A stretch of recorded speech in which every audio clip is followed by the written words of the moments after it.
बच्चों, this is me कोमल त्रिवेदी। आज हम बात करने वाले हैं कोड BZYCT 135 यानी आपके बायोकेमिस्ट्री एंड फिजियोलॉजी के एग्जाम के बारे में, जो आपका अभी आने वाला है जून में 23 को। एंड इसमें आपको जो फिजियोलॉजिकल पोर्शन एंड जो बायोकेमिस्ट्री के पोर्शन दिए गए हैं उनमें कैसे क्वेश्चंस आ सकते हैं, मतलब कैसे क्वेश्चंस आ सकते हैं या कैसे क्वेश्चंस आए हैं, उन्हें कैसे अटेम्प्ट करना है, उन सब के बारे में आज हम पढ़ने वाले हैं। आपको जो अभी क्वेश्चंस सॉल्व कराए जाएंगे वो आपके जून 2023 के क्वेश्चंस हैं। उनसे अभी आपको प्रैक्टिस करना है कि ऐसे क्वेश्चंस आ सकते हैं और आपको उसी हिसाब से रेडी रहना होगा कि किस तरह के क्वेश्चन अगर आ रहे हैं। मान लीजिए फिलिप्स आ रहे हैं तो आपको हर एक लाइन, हर एक वर्ड जो कि लगता है ज़रूरी है, काफ़ी ज़रूरी है, जो रिएक्शंस है वो ज़रूरी हैं, या किसी से कैसा प्रोडक्ट बन रहा है, बायोकेमिस्ट्री की बात करूँ तो क्या प्रोडक्ट बन रहा है, उसके फिजियोलॉजिकल कैरेक्टर्स क्या हैं, वो सब चीज़ें आपको क्या करनी है, अच्छे से ध्यान से पढ़कर जाना है। स्टार्ट करते हैं। सबसे पहले पार्ट में आपके पास ऑब्जेक्टिव क्वेश्चंस आएंगे, जैसे कि आपके पास fill in the blanks and match the columns. The first is, आपको कुछ क्वेश्चंस दिए गए हैं जिसमें पूछा गया है, फर्स्ट क्वेश्चन है hydrolysed Easter bonds in fat. यहाँ पे उस एंजाइम के बारे में बात करी गई है जो कि फैट या फैटी एसिड्स में से क्या करता है, ईस्टर बॉन्ड्स को हाइड्रोलाइज करता है। और हमेशा फैटी एसिड्स या फैट को हाइड्रोलाइज करने वाला जो एंजाइम है वो कौन सा होता है, लाइपेज। तो इसका आंसर क्या होगा, lipase. The next is the myelinated sheath of axon of the neuron is not continuous and possess tiny uninsulated gaps called dash. Axon की बात करें, यहाँ पे हम न्यूरॉन की बात करें। न्यूरॉन में यानी जिसकी बॉडी के पार्ट्स कैसे होते हैं, एक्सॉन, सिनेप्टिकल नोब्स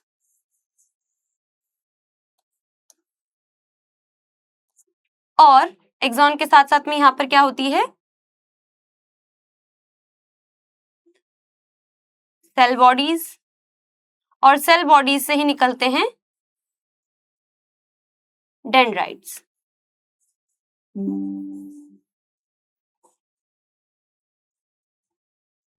तो this is cell body. Cell body के अंदर होता है न्यूक्लियस और छोटी छोटी आपकी Nissl granule cells. Axon is the middle portion जिसके ऊपर हमारे पास प्रेजेंट होती हैं छोटी छोटी श्वान सेल्स, और उन श्वान सेल्स के ऊपर प्रेजेंट होती है माइलिन की शीथ। जो हमारे न्यूरॉन्स होते हैं वो माइलिनेटेड न्यूरॉन्स भी होते हैं और नॉन माइलिनेटेड भी होते हैं। माइलिनेटेड का मतलब क्या है, माइलिन शीथ प्रेजेंट होगी, और नॉन माइलिनेटेड में माइलिन शीथ एब्सेंट होगी। यहाँ पर क्या है, द एक्सॉन जिसके पास श्वान सेल्स हैं उनके ऊपर क्या प्रेजेंट है, माइलिनेटेड शीथ प्रेजेंट है, बट ये कंटिन्यूअस नहीं है, मतलब पूरे एक्सॉन पर नहीं है। तो इन दोनों श्वान सेल्स के बीच में जो गैप आ रहा है, इन दोनों ही माइलिनेटेड शीथ के बीच में जो गैप आ रहा है, इसको हम बोलते हैं nodes of रेनवेयर।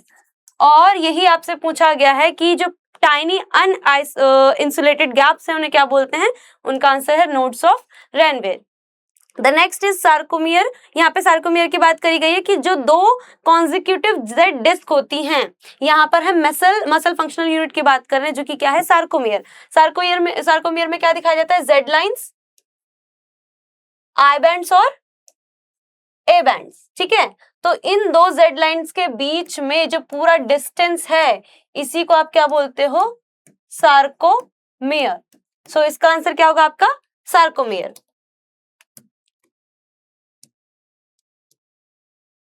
The next is fructose 6-phosphate is irreversibly phosphorylated by dash into fructose 1,6-bisphosphate. Now एक बार समझते हैं इसको। See, यहाँ पर ग्लाइकोलाइसिस की बात हो रही है, ठीक है, और जब हम बात करते हैं ग्लाइकोलाइसिस की तो इसके अंदर ग्लूकोज का ब्रेकडाउन होता है इनटू पायरुवेट, और इसके स्टार्टिंग के फर्स्ट स्टेज में ग्लूकोज 6-फॉस्फेट बनता है। ठीक है, ध्यान सुनिए, फर्स्ट स्टेप में क्या बना, ग्लूकोज 6-फॉस्फेट, और ये किस एंजाइम का काम है, काइनेज एंजाइम का। हेक्सोकाइनेज एंजाइम यहाँ पर काम करेगा और ग्लूकोज को ग्लूकोज 6-फॉस्फेट में कन्वर्ट करेगा, यानी ग्लूकोज के ऊपर फॉस्फेट को ऐड होना है 6th प्लेस पर। तो ये हो गया फर्स्ट स्टेप। सेकंड स्टेप क्या होता है, ग्लूकोज 6 फॉस्फेट से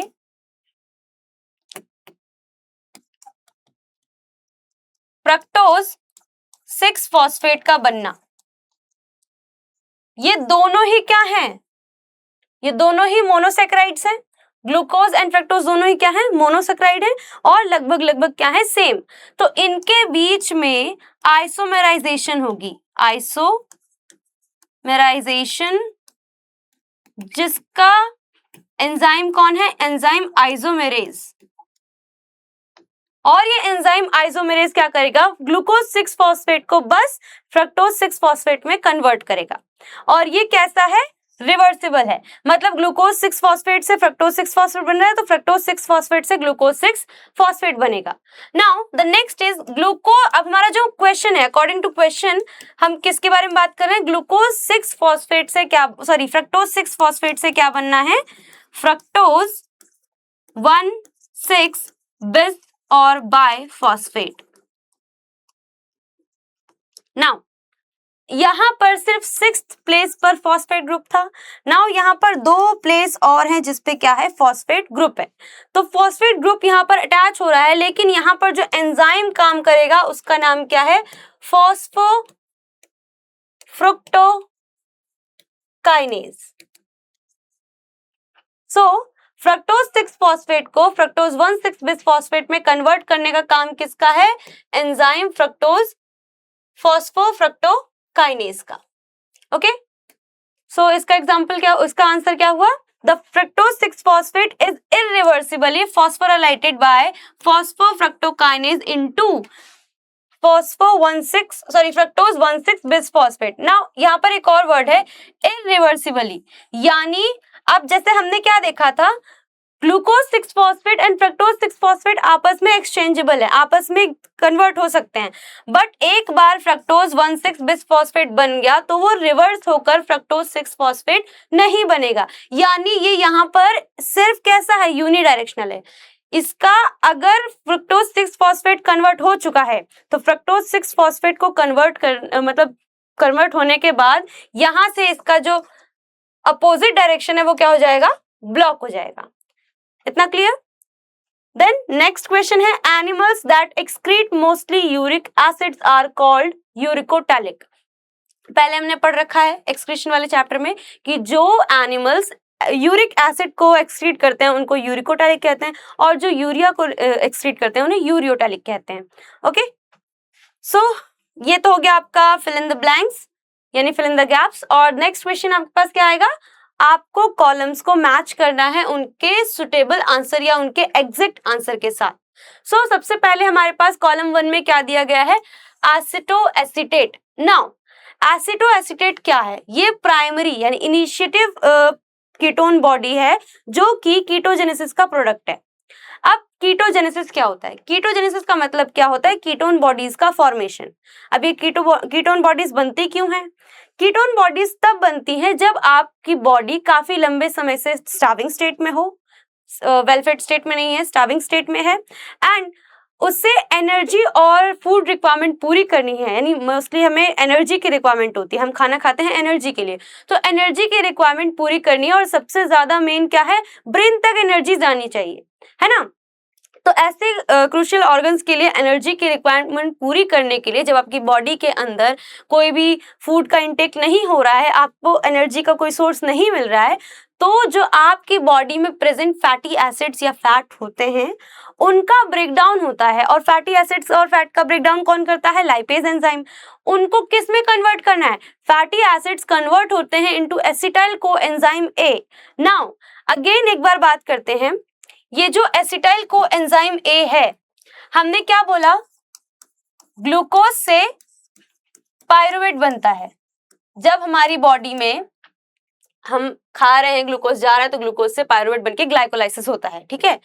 देन पायरुवेट बन गया। अब पायरुवेट अपने उसमें तो रहेगा नहीं, पायरुवेट से अगेन ये जो कन्वर्ट मतलब पायरुवेट है, ये 2 एसिटाइल कोएंजाइम ए में कन्वर्ट होता है, ठीक है।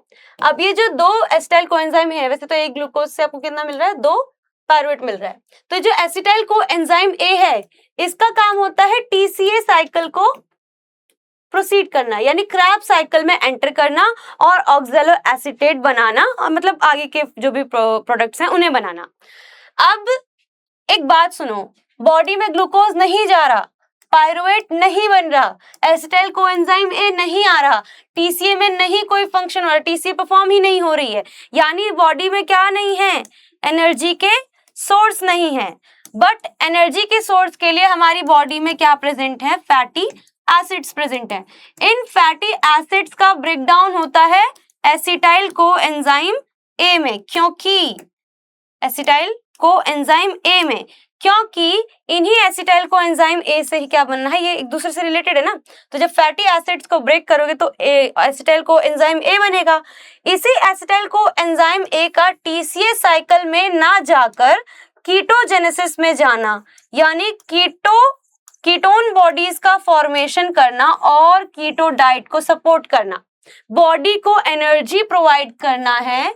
इसी वजह से यहाँ पर टीसीए साइकिल रुक जाती है, टीसीए साइकिल परफॉर्म नहीं होती है और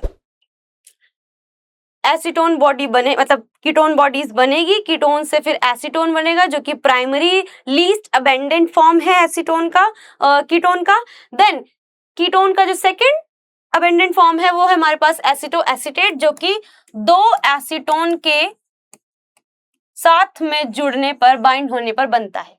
और अगर इसी एसिटो एसीटेट में एक और एसीटोन जोड़ दिया जाए तो हमारा बनता है beta hydroxy butyrate.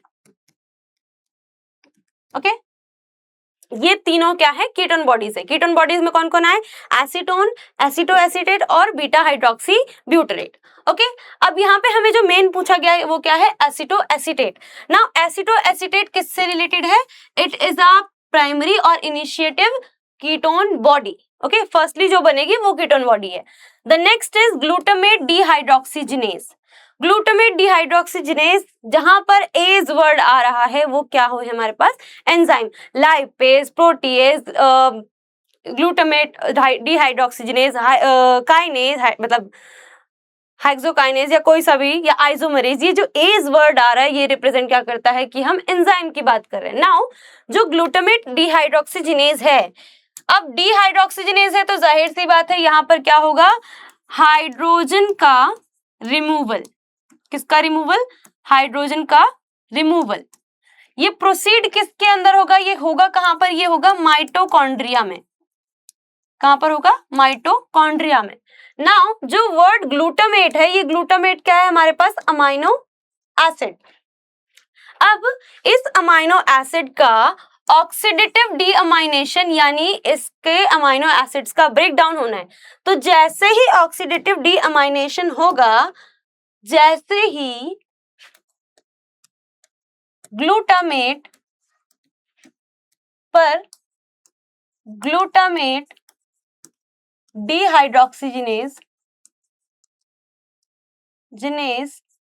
Enzyme work करेगा, ये ग्लूटामेट को कन्वर्ट करता है फ्री अमोनिया में प्लस अल्फा कीटो एसिड्स में, जिसमें हमारे पास बनते हैं अल्फा इम्यूनोग्लूटरेट। और उसके बाद जब इसका मतलब जब इसका और भी ब्रेकडाउन होता है ना, तब इससे बनता है अल्फा कीटो ग्लूटरेट। ठीक है, ये चीजें बनती हैं। नाउ ग्लूटामेट का डिहाइड्रोक्सीजिनेशन होगा, उससे क्या बनेगा, फ्री अमोनिया मिलेगा क्योंकि अमोनिया की रिक्वायरमेंट पूरी करनी है, और अल्फा कीटो एसिड्स बनेंगे। किस एंजाइम की मदद से, ग्लूटामेट डिहाइड्रोक्सीजिनेज एंजाइम की मदद से। यानी ग्लूटामेट डिहाइड्रोक्सीजिनेज क्या प्रोसीड करा है, ऑक्सीडेटिव डीअमाइनेशन। कहां पर होगा, माइटोकॉन्ड्रिया में होगा, और इसमें क्या रिमूवल हो रहा है, हाइड्रोजन का रिमूवल हो रहा है। ठीक है, द नेक्स्ट इज आपको जो दे रखा है वो है हार्ट। अब हार्ट 3 आपके पास ऑप्शन है, पेसमेकर, मॉड्यूलेटर, वैसोप्रेसिन। सो सबसे ज्यादा करेक्ट आंसर क्या होगा इसका, वैसे तो मॉड्यूलेटर का यहाँ कोई मतलब नहीं बनता, vasopressin is related to ADH, तो यहाँ भी मतलब नहीं बनता। पेस मेकर से ही क्या है इसका सही आंसर। पेस मेकर क्या है, एक small battery oriented tiny device होती है जिसके जरिए नॉर्मल जो रिदम होता है उसको मेंटेन किया जाता है, ब्रेडिकार्डिया से पेशेंट को बाहर निकाला जाता है और हार्ट फेलियर्स को बचाया जाता है, प्रिवेंट किया जाता है कि ताकि पर्सन क्या हो नॉर्मली उसका हार्ट क्या कर सके, बीट कर सके और रिदमिक कंट्रैक्शन रिलैक्सेशन प्रोसीड होगा। ठीक है। The next is allosteric enzyme and modulator.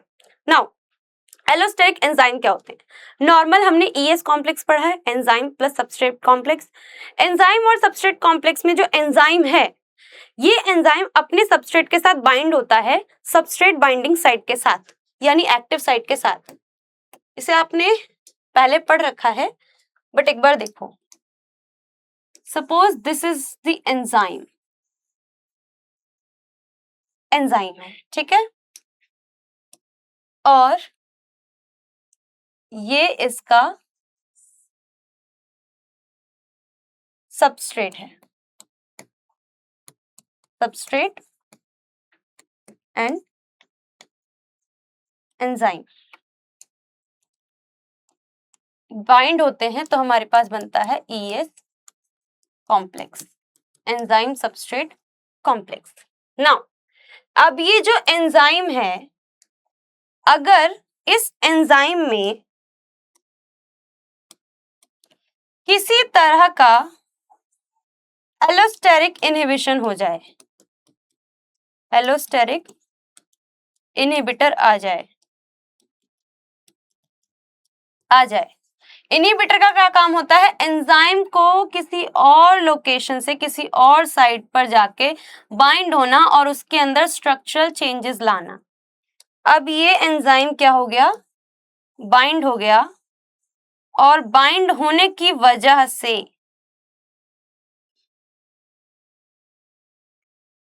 ये जो हमारा एंजाइम है उसकी शेप क्या हो जाती है? ऑल्टर। नाउ आपके पास सबस्ट्रेट कैसा है? ऐसा है ना। इस इनहिबिटर के बाइंड होने की वजह से ईएस कॉम्प्लेक्स नहीं बन पा रहा है, ईएस कॉम्प्लेक्स नहीं बन पा रहा है, एंजाइम सबस्ट्रेट कॉम्प्लेक्स नहीं बन पा रहा है। तो ये जो इनहिबिटर है, या तो ये क्या काम करेगा? ये काम करेगा या तो इनहिबिट करेगा, इनहिबिट करेगा, तो इनहिबिट में क्या करेगा? या तो एंजाइम सबस्ट्रेट की जो रिएक्शन है उसको बिल्कुल हाइपर एक्टिव कर देगा, एक्टिव ज्यादा कर देगा, या फिर डिक्रीज कर देगा, यानी या तो इंक्रीज या तो डिक्रीज करना, कुछ भी करके इसको नॉर्मल जो इसका रेट होगा उसके अकॉर्डिंग हटाकर बिल्कुल अलग कर देना, है ना। तो अब ये अगर इनहिबिटर, मान लो अगर इनहिबिटर सबस्ट्रेट की जगह पर बाइंड हो जाता, समहाउ इट मैनेज, इसने मैनेज किया, समहाउ अपने आप को इसने मैनेज किया, अगर तो ये एलोस्टेरिक इनहिबिटर यहाँ पर इसके सबस्ट्रेट साइट पर बाइंड हो जाता, तब सबस्ट्रेट बाइंडिंग साइट नहीं मिलती, यानी एक्टिव साइट नहीं मिलती। सो एलोस्टेरिक एंजाइम वो एंजाइम होते हैं जिनके पास एक एक्स्ट्रा इनहिबिटर साइट होती है, जिसके जरिए एलोस्टेरिक साइट्स होती हैं। एलोस्टेरिक एंजाइम के पास क्या होती है? एलोस्टेरिक साइट्स होती हैं, जिसके जरिए जो इनकी मेन एक्टिव साइट है वो बच जाती है, और एक्टिव साइट पर क्या होगा? सबस्ट्रेट बाइंड होगा। सबस्ट्रेट के बाइंड होने की वजह से इस एंजाइम को मॉड्यूलेटर कहा जाता है। क्या कहते हैं? मॉड्यूलेटर। मतलब कि जो अपने आप को मॉड्यूलेट कर ले, मॉड्यूलेशन कर ले, और जिसके वजह से जो एएस कॉम्प्लेक्स है वो इजीली रन करे, इजीली बने, ठीक है, बिना किसी दिक्कत के। The next is ADH. ADH का मतलब क्या होता है? Anti diuretic hormone. Anti diuretic hormone, सबको पता है एंटी डायूरेटिक हार्मोन का दूसरा नाम वैसोप्रेसिन है, या वैसोप्रेसिन का दूसरा नाम क्या है? एडीएच। आई होप इतना क्लियर। सो अब नेक्स्ट आपके उसमें क्या आने वाला है? शॉर्ट नोट्स लिखने और डिफरेंस टेबल बताती हैं, ठीक है। First short note, synaptic transmission, यानी न्यूरॉन की बात हो रही है। इलेक्ट्रिकल और केमिकल इंपल्सेस का ट्रांसमिशन होना है, सिनेप्टिक यानी सिनेप्टिकल नोब की बात हो रही है। अब सिनेप्टिकल नोब या तो जो सिनेप्टिकल नोब होंगे वो कैसे होंगे? प्री सिनेप्टिक साइनेप्सिस और पोस्ट सिनेप्टिक साइनेप्सिस। इनके पास प्रेजेंट होते हैं कुछ न्यूरो ट्रांसमीटर्स जिनके जरिए इम्पल्स का ट्रांसमिशन होता है। सो सिनेप्टिक ट्रांसमिशन क्या है? The biological process by which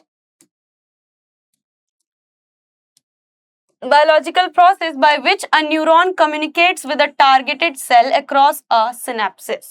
एक टारगेटेड सेल के साथ कम्युनिकेट करने के लिए कम्युनिकेट करता है किसके जरिए? सिनेप्सिस के जरिए। It involves the release of neurotransmitters. इसमें क्या है? न्यूरोट्रांसमीटर रिलीज होंगे from the pre synaptic neuron.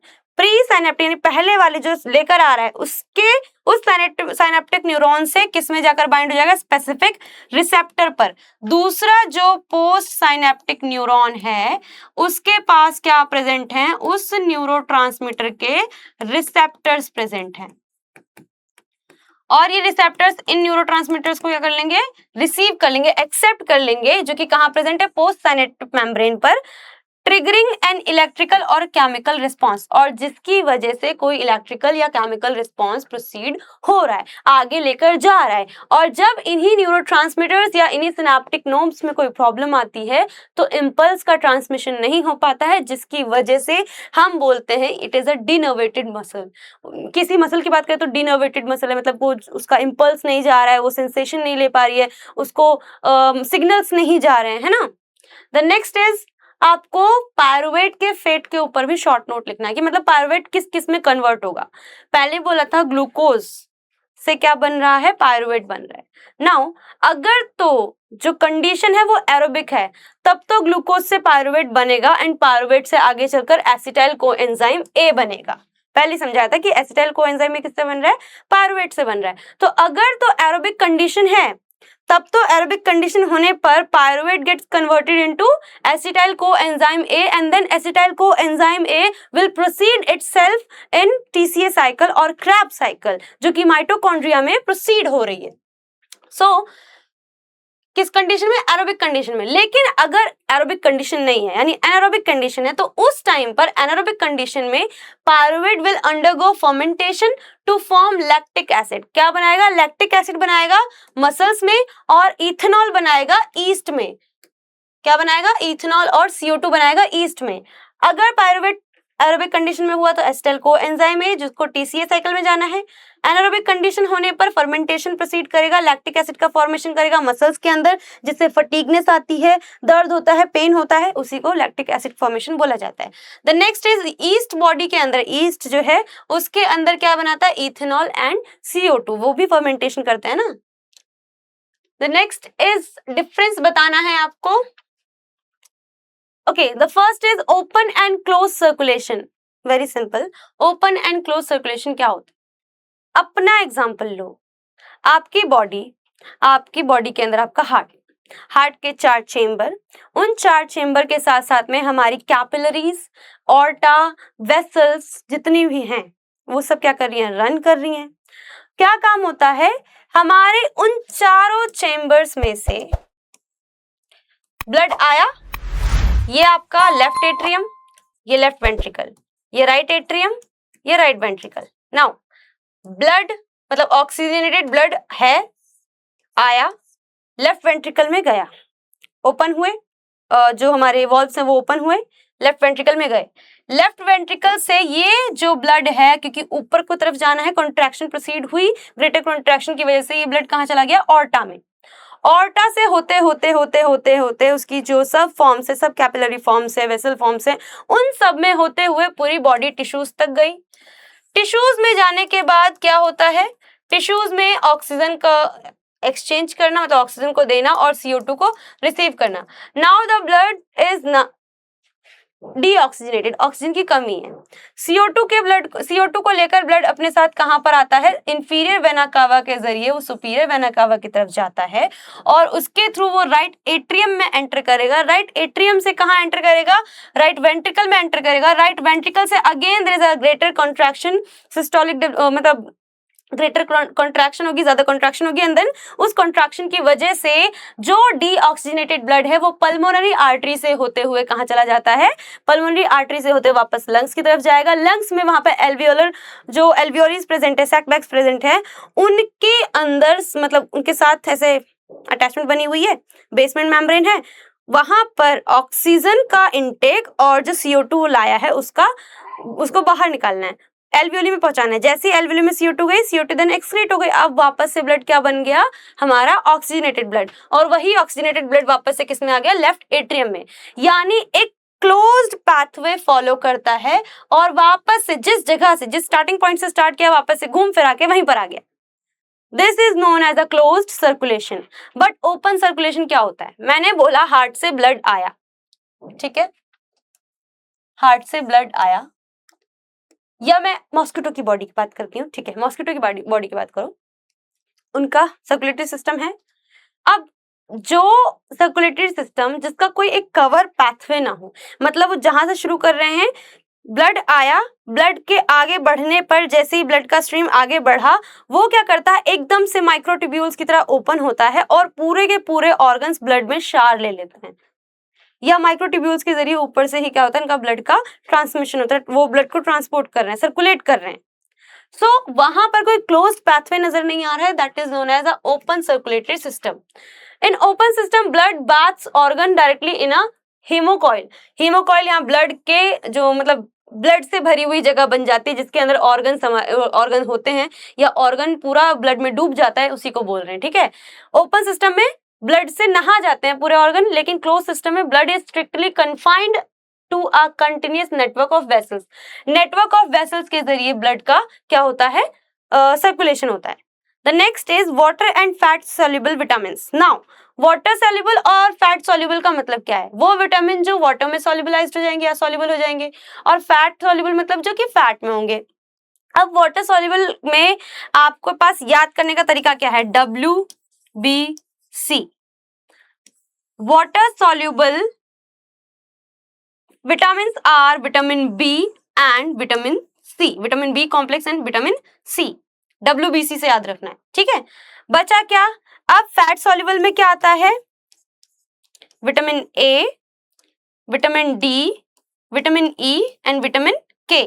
So water soluble में तो VC आएगा, मतलब vitamin B and vitamin C आएगा। Dissolves in water, act as a coenzyme. ये किसकी तरह काम करते हैं, कोएंजाइम की तरह काम करते हैं। So it works as a coenzyme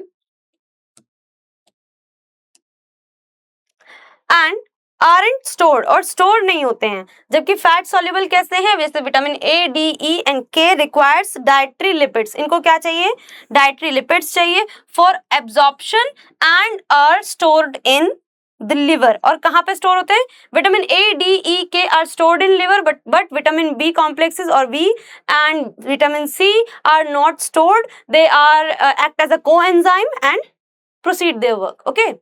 So the next is glycogenic and glycogen synthesis, glycogenin versus glycogen synthesis। glycogenin act as a core protein primer starting the glycogen chain। glycogenin क्या होता है, एक ऐसा कोर प्रोटीन प्राइमर है, primer मतलब जो एक ऐसी चीज जो कि किसी भी रिएक्शन को स्टार्टअप करे, किसी भी मैकेनिज्म के बिल्ड होने से पहले का जो जोड़ है, पहले का जो इनिशिएटर पॉइंट है, वो क्या है हमारे पास, glycogenin. So glycogenin act as a core protein की तरह काम करता है, प्राइमर की तरह काम करता है, starting the glycogen chain. Glycogen chain को स्टार्ट करने के लिए ही ग्लाइकोजेनिन वर्क कर रहा है। देन ग्लाइकोजन सिंथेसिस क्या है, सिंथेसिस मतलब फॉर्मेशन, सिंथेस, सॉरी यहाँ पे सिंथेस की बात हो रही है, तो जहाँ एज वर्ड है वो एंजाइम के लिए एंजाइम के लिए होता है। Glycogen synthase is the enzyme that subsequently elongates the existing chain। अब एक बात समझो, सपोज दिस इज ग्लाइकोजन या this is glycogenin, the primary primer जिसने क्या किया, चेन को स्टार्ट करने का काम किया।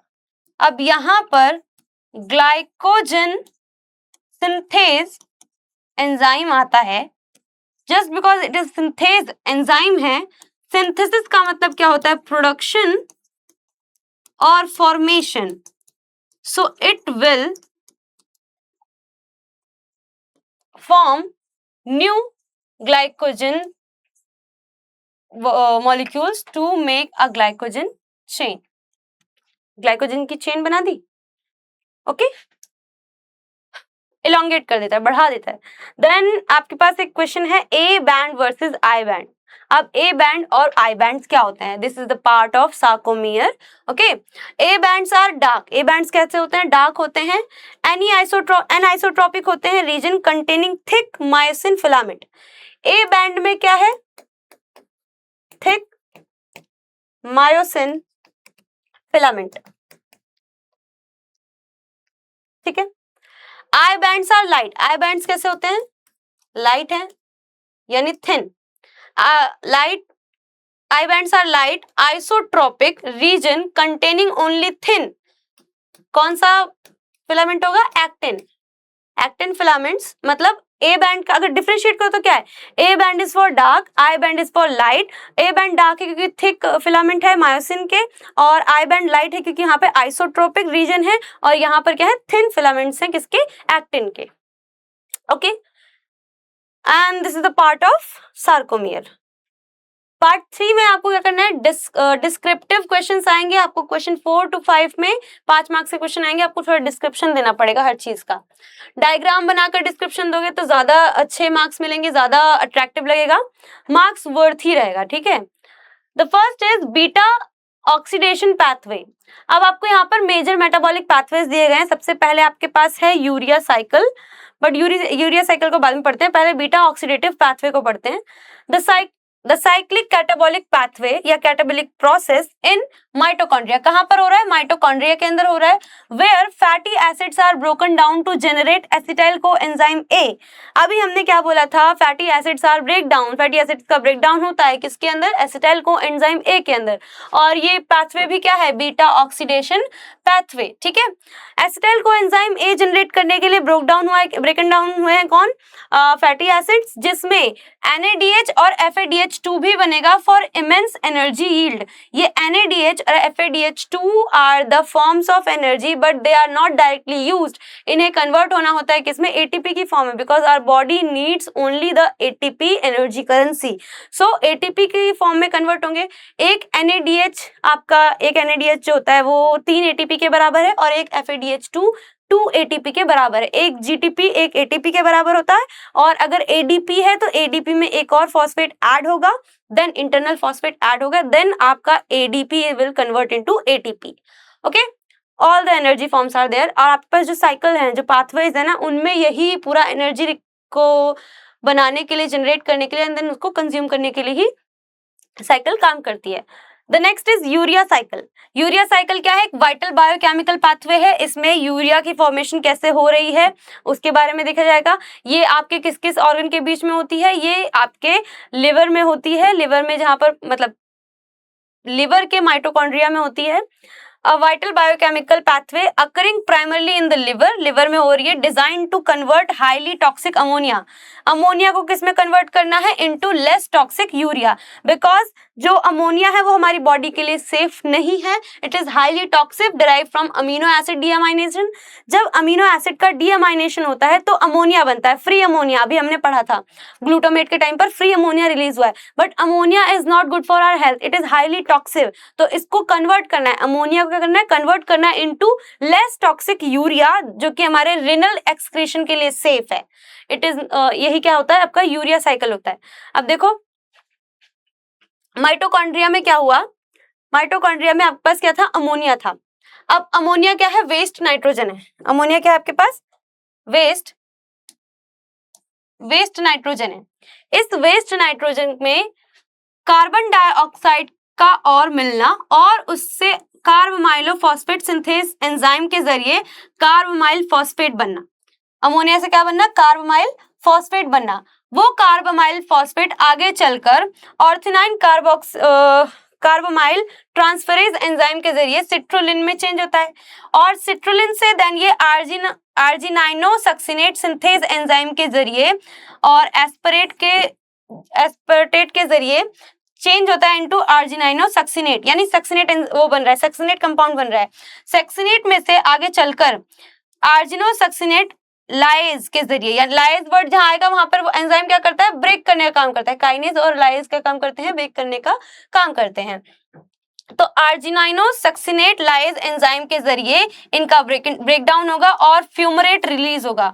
फ्यूमरेट रिलीज होगा तो क्या बचा आपके पास, आर्जिनाइन बना। यानी आर्जिनाइनो सक्सिनेट में से फ्यूमरेट के रिलीज होने पर आर्जिनाइन बचा।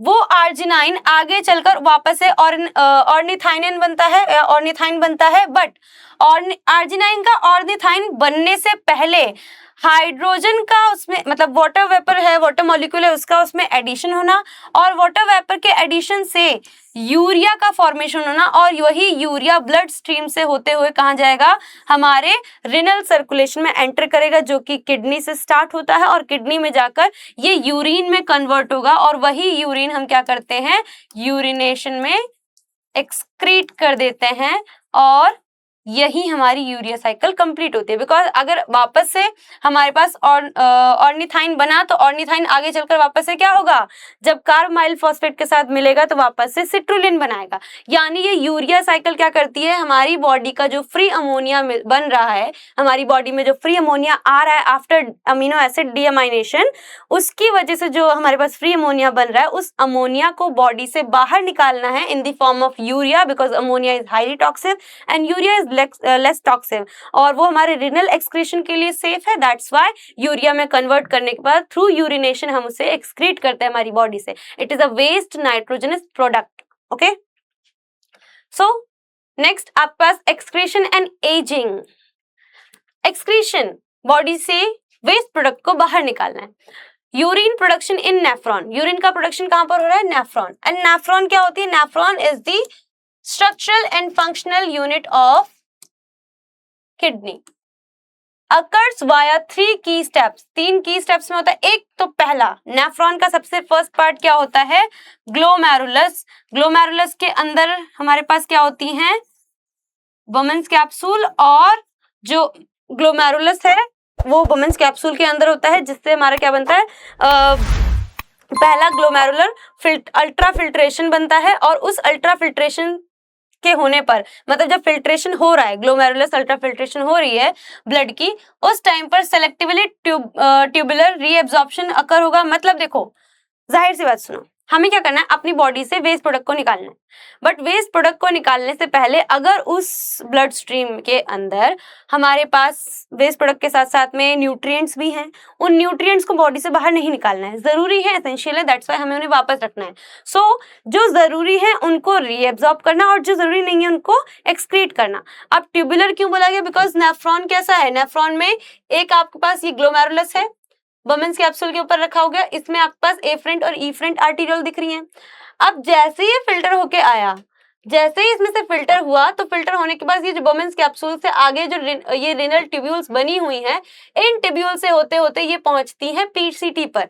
PCT is a proximal convoluted tubule. PCT से होते होते ये कहाँ जाती हैं, descending limb of Henle's loop, then descending limb of Henle's loop से होते होते हुए यू शेप्ड हैनले पर जाएंगी, एंड उसके बाद ascending limb of Henle's loop.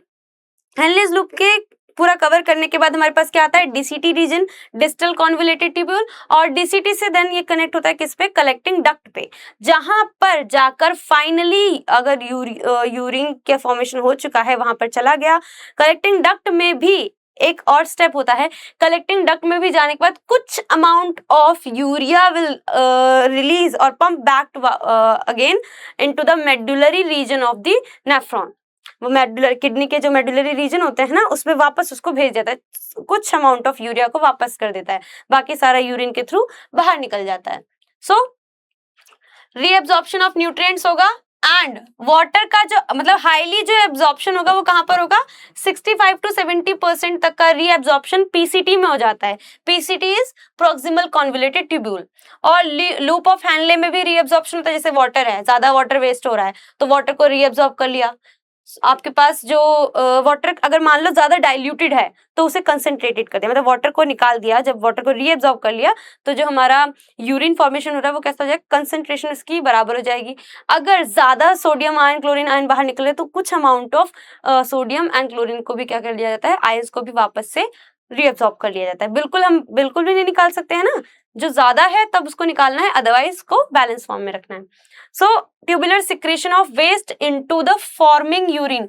अच्छा, वेस्ट का सिक्रेशन करा रहे हैं किसके जरिए, यूरिन के जरिए।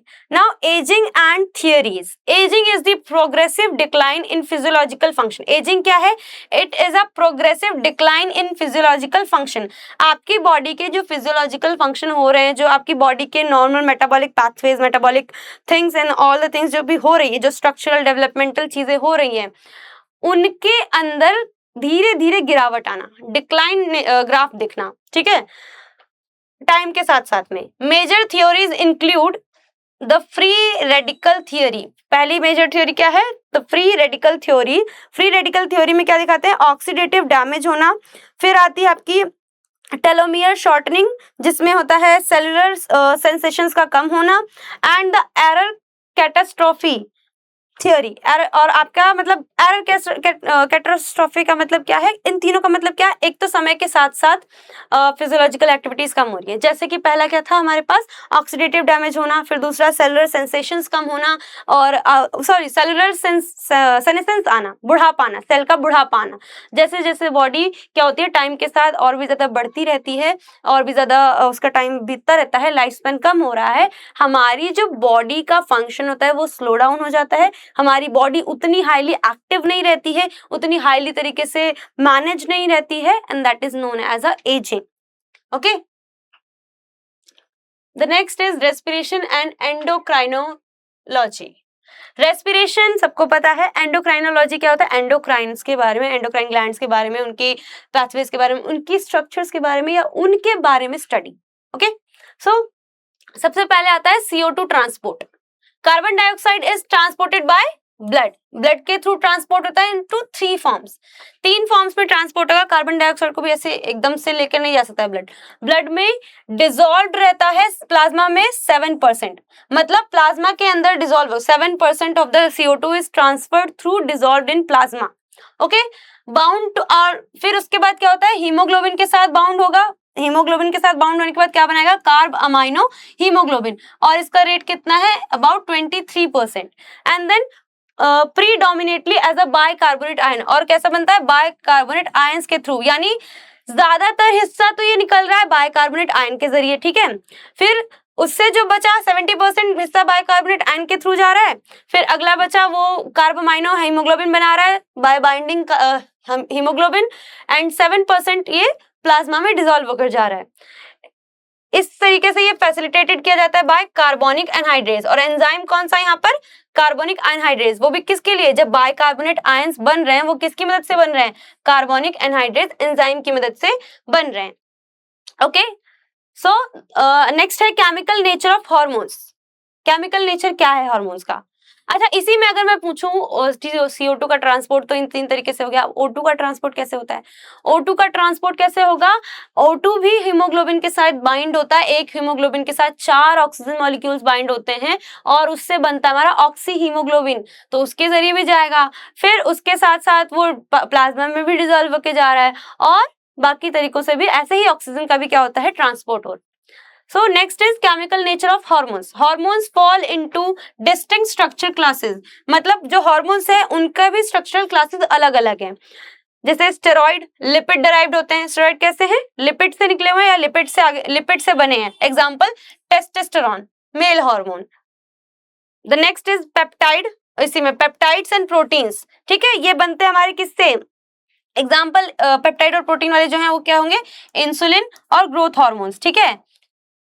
जैसे अभी इंसुलिन है तो इंसुलिन कैसा हार्मोन है, ये पेप्टाइड हार्मोन है, ये पॉलीपेप्टाइड चेन से बनता है, ठीक है। Polypeptide chain A, polypeptide chain B और पॉलीपेप्टाइड चेन सी, जो हमने पढ़ रखा है, जिसमें से chain C is the extra stretch. जैसे ही चेन सी हटती है दोनों पॉलीपेप्टाइड चेन साथ में आते हैं, डाइसल्फाइड बॉन्ड्स की मदद से दोनों पॉलीपेप्टाइड चेन जुड़ते हैं, एंड देन वो प्रो इंसुलिन इंसुलिन में कन्वर्ट होता है। Okay, Then next is amines. The next is amines. Amines are amino acid derivatives. Example के लिए epinephrine, ठीक है, या epinephrine, my mistake, epinephrine, ठीक है, नेफ्रिन और epinephrine. The next is reproduction and enzymology. Reproduction के बारे में पढ़ना है और एंजाइमोलॉजी ने एंजाइम की स्टडी करनी है, एंजाइम के बारे में पढ़ना है. रिप्रोडक्शन, अब यहाँ पे तो मेंस्ट्रुअल साइकिल बता रखा है, बट रिप्रोडक्शन में और चीजें अगर सुनो. रिप्रोडक्शन क्या है? All about to producing a new offspring which is similar और रिजेंबलिंग लाइक यू. किसी भी एनिमल, किसी भी ऑर्गेनिज्म, किसी भी इंडिविजुअल का जो नया ऑफस्प्रिंग है वो उसकी तरह दिखाई दे रहा है, और वो किस तरीके से आता है? या तो एसेक्सुअल मोड से या फिर सेक्सुअल मोड से. यानी या तो गैमेट्स बन रहे हैं या फिर जो गैमेट्स हैं वो एसेक्सुअल मोड ही यूज करके क्या बनते हैं, आगे चलकर नए ऑफस्प्रिंग में कन्वर्ट होते हैं. किसी में फ्यूजन होता है, किसी में फिजन होता है. जैसे binary fission in amoeba, fusion in humans, like gametes का फ्यूजन हुआ, फर्टिलाइजेशन हुआ, देन उससे नेक्स्ट सेल बनी, नेक्स्ट सेल जैसे ब्लास्टोसिस्ट में कन्वर्ट हुई, ब्लास्टुला बनी, मोरुला बनी, ये सब चीज में कन्वर्ट हुई, एंड देन वो आगे चलकर इम्प्लांट होती है, ब्लास्टोसिस्ट इम्प्लांट होती है. इम्प्लांट होने के बाद धीरे धीरे धीरे धीरे सेलुलर डेवलपमेंट होती है, ऑर्गन्स बनते हैं, ऑर्गेनोजेनेसिस होता है. ऑर्गेनोजेनेसिस के बाद पूरा का पूरा बेबी तैयार होता है, एंड देन पार्चुरेशन और लैक्टेशन का पीरियड. सो द रिप्रोडक्शन के अंदर जो मेनली टॉपिक पूछे जाते हैं वो मेंस्ट्रुअल साइकिल है, क्योंकि यहाँ पर हार्मोन्स की चेंजेस, हार्मोन्स के लेवल्स, और किस तरह से हार्मोन्स कब रिलीज हो रहे हैं, कब हाईली एक्टिव है, कब थोड़े से डिक्लाइन नेचर के हैं, वो पता चलता है. ठीक है. सो मेंस्ट्रुअल साइकिल के 4 फेजेस होते हैं, जैसे हमने पढ़ा है. पहला मेंसेस, मेंस्ट्रुअल साइकिल स्टार्ट होती है from menses. Menses is all about 1 to 5 days और 1 to 7 डेज का पीरियड होता है. डिपेंड करता है विमेन की बॉडी कैसी है. ओके, हेल्थ पर डिपेंड करता है, उनका इम्यून सिस्टम उस पर डिपेंड करता है, और बॉडी वीक है, स्ट्रांग है, कैसी है, इस पर डिपेंड करता है. ठीक है. किसी के 1 to 3 डेज में होते हैं, किसी का 1 to 5 डेज तक का होता है, किसी का 1 to 7 डेज तक का होता है. डिपेंड करता है बॉडी पर, बॉडी स्टाइल और लाइफ स्टाइल पर. ठीक है. द नेक्स्ट इज उसके मेंसेस के फेज के बाद there is a follicular phase. Follicular phase में क्या होते हैं? जो प्राइमरी फॉलिकल्स ओवरी में प्रेजेंट होते हैं उनका डेवलपमेंट होता है. Primary follicle get converted into secondary follicle, then secondary is converted into tertiary follicle, और उस टर्शियरी फॉलिकल से बनता है ग्राफियन फॉलिकल. ग्राफियन फॉलिकल एक मैच्योर फॉलिकल में कन्वर्ट होता है. मैच्योर ग्राफियन फॉलिकल आगे चलकर रप्चर होता है. रप्चर होने के बाद उसमें से ओवम रिलीज होगा. उस ग्राफियन फॉलिकल में से ओवम या ऊटिड, द रिलीज जो होता है वो होता है ऊटिड. ऊटिड रिलीज हुआ, और वही सेकेंडरी oocyte जो था वो जब रिलीज हुआ, तो रिलीज होने के बाद जब वो रिलीज हो रहा है वो होता है 14th डे और 15th डे के मिड में. यानी 14th डे पर जब वो ओवम रिलीज होता है तो उसे हम बोलते हैं ओव्यूलेशन. और उस टाइम पर हमारे पास जो साइकिल है उसके अंदर हमारे पास होते हैं 4 तरह के हार्मोन्स, जिसमें से हाईली एक्टिव कौन होगा? यहाँ पर हाईली एक्टिव होता है LH हार्मोन. 14th डे पर LH पीक पर होता है, जिसे हम बोलते हैं LH सर्ज, और इसी सर्ज की वजह से क्या होता है? ओव्यूलेशन प्रोसीड हो जाता है. जैसे ओव्यूलेशन हुआ, ओव्यूलेशन होने के बाद जो ग्राफिन फॉलिकल रप्चर हो रहा था, वो रप्चरिंग ग्राफिन फॉलिकल कन्वर्ट होता है किसमें? कॉर्पस ल्यूटियम में. जैसे वो कन्वर्ट होता है कॉर्पस ल्यूटियम में, corpus luteum is a yellow body, है ना, जो कि डीजनरेट होती जा रही है धीरे धीरे. पहले तो डेवलप होगी अच्छे से, फिर डीजनरेट होना स्टार्ट होगी, और उसी फेज को हम बोलते हैं the next phase is luteal phase. Luteal phase में कॉर्पस ल्यूटियम क्या करेगा? प्रोजेस्टेरॉन को सिक्रेट करता जाएगा, और अब इस ल्यूटियल फेज के आने के टाइम पर ईस्ट्रोजन का लेवल कम हो जाएगा, प्रोजेस्टेरॉन का लेवल हाई हो जाएगा. क्यों? क्योंकि प्रोजेस्टेरॉन क्या करती है? एंडोमेट्रियम वॉल को मेंटेन करने का काम करती है, ताकि अगर फर्टिलाइजेशन हुई तो उसके बाद बेबी को इम्प्लांट करने, बेबी को होल्ड करने के, बेबी के डेवलपमेंट के लिए उस एंडोमेट्रियम वॉल का बनना जरूरी है. उसी से आगे चलकर क्या होगी? प्लेसेंटल फॉर्मेशन होगी. सो ल्यूटियल फेज में प्रोजेस्टेरॉन का लेवल हाई है, ईस्ट्रोजन का कम है. और ऊपर क्या था? 14th डे के टाइम पर LH का लेवल हाई था और FSH का लेवल कम था. LH is luteinizing hormone and FSH is follicular stimulating hormone. Okay. So and वापस से ये हो गया आपके 3 फेजेस. तीसरे फेज के बाद वापस से क्या स्टार्ट होता है? हमारा जो menses phase. Okay, 28 to 29 day के बाद वापस से क्या स्टार्ट हो जाता है? हमारा मेंसेस फेज. ओके, एक बार पढ़ लेते हैं. Menstrual cycle is a physiological cycle preparing the female body to potential pregnancy के लिए तैयार करता है. It comprises the follicular phase, ovulation and the luteal phase. 3 phases में बटा हुआ है. These concurrent ovarian and uterine changes are tightly regulated by anterior pituitary hormone. ये anterior pituitary hormone के जरिए क्या होती है? रेगुलेट होती है. एंटीरियर पिट्यूटरी के जरिए क्या क्या रिलीज होता है, LH एंड FSH। LH के थ्रू क्या होता है, LH सर्च कॉज होता है। LH सर्च कब होता है, 14th डे पर होता है, जिसको हम ओव्यूलेशन बोलते हैं। और ये एंटीरियर पिट्यूटरी पे भी कैसे आया, जब हमारे gonadotropin releasing hormone anterior pituitary पर एक्ट करते हैं तो they release LH plus FSH। LH अगर यही चीज मेल में होती है तो LH जो होता है मेल में वो लेडिक सेल पे काम करता है। लेडिक सेल को हम एक और सेल के नाम से बोलते हैं जो होता है आपका इंटरस्टिशियल सेल। ओके, और अगर मेल में बात करें तो यही FSH क्या करेगा, अदर डेरिवेटिव्स को बनाने की कोशिश करेगा और ये काम करेगा सर्टोली सेल पर। मेल में सर्टोली सेल पे काम करेगा, पर विमेन्स में किस में काम कर रहा है, FSH काम करता है फॉलिकुलर डेवलपमेंट में और LH काम करता है LH सर्ज होने में ताकि 14th डे पर ओव्यूलेशन हो सके। ओके, एंड ये जो LH और FSH है ये तो एंटीरियर पिट्यूटरी का हार्मोन है, बट जो ईस्ट्रोजन और प्रोजेस्टेरोन है वो ओवेरियन हार्मोन्स है। ठीक है, The next is enzyme regulation. Enzyme regulation, enzymatic activity must be controlled to maintain cellular homeostasis. Cellular environment और cellular जो पहले से प्रिपरेशंस हैं उनको कंट्रोल और मेंटेन रखने का काम किसका है, एंजाइम्स का भी काम है। It mechanism include allosteric regulation. Allosteric regulation अभी मैंने एलोस्टेरिक एंजाइम में समझा है आपको। मॉड्यूलेटर्स काम करते हैं binding to non active sites, non active site पे बाइंड होंगे तो एक्टिव साइट बची हुई है। एंड